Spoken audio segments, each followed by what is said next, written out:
মাদকের মধ্যে ভেজাল নেই কিন্তু খাদ্যের মধ্যে ভেজাল, এটা বড়ই আশ্চর্যজনক বিষয়। ভেজালের দুনিয়া কিন্তু মাদকে কিন্তু ভেজাল নেই। আসলে খাদ্য, আমরা জানি যে খাদ্য ছাড়া মানুষের জীবন মৃত্যু স্বাভাবিক, কিন্তু আমরা আজকে বাজারে দেখতে পাচ্ছি যে খাদ্য রয়েছে, বিশেষ করে এই ফলের মৌসুম, ফলের রাজ্যে পৃথিবী গদ্যময়, কিন্তু কোন ফলটি যে কিনবো, কোনটি যে ফরমালিন মুক্ত, কোনটি যে আমার স্বাস্থ্যের জন্য উপকারী, সেটা আমরা ডিসাইড করতে পারি না। তো এই অবস্থা কতদিন চলবে? আসলে আমরা যেটা দেখি যে আমাদের মাদকের মধ্যে ভেজাল নেই কিন্তু খাদ্যের মধ্যে ভেজাল, এটা বড়ই আশ্চর্যজনক বিষয়। ভেজালের দুনিয়া কিন্তু মাদকে কিন্তু ভেজাল নেই।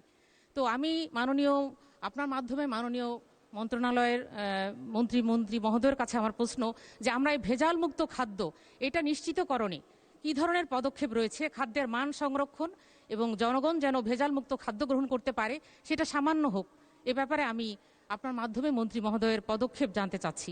মাননীয় স্পিকার, মাননীয় সংসদের মধ্যে যে প্রশ্ন উত্থাপন করেছেন এটি অত্যন্ত গুরুত্বপূর্ণ এবং আমাদের দেশে এই খাদ্যে ভেজালের কারণে বিভিন্ন ধরনের অসুখ যেমন ক্যান্সার, কিডনি থেকে শুরু করে ব্যাপকভাবে মানুষ আক্রান্ত হচ্ছে। মাননীয় প্রধানমন্ত্রী বিষয়টি সম্পর্কে অত্যন্ত কনসার্ন। মাননীয় প্রধানমন্ত্রী গতকালই এই ভেজাল বিরোধী অভিযানগুলো পরিচালনার জন্য একেবারে ক্ষেত্র পর্যায়ে যারা কাজ করেন, মোবাইল কোর্টের ম্যাজিস্ট্রেট, তাদের সহ সংশ্লিষ্ট কর্মকর্তা এবং মাননীয় মন্ত্রী মহোদয়কে নিয়ে প্রায় 3 ঘন্টা এ বিষয়ে আলোচনা করেছেন এবং কিভাবে এই ভেজাল মুক্ত করা যায় খাদ্যদ্রব্যকে, সেজন্য মোবাইল কোর্ট পরিচালনা সহ অন্যান্য বিষয়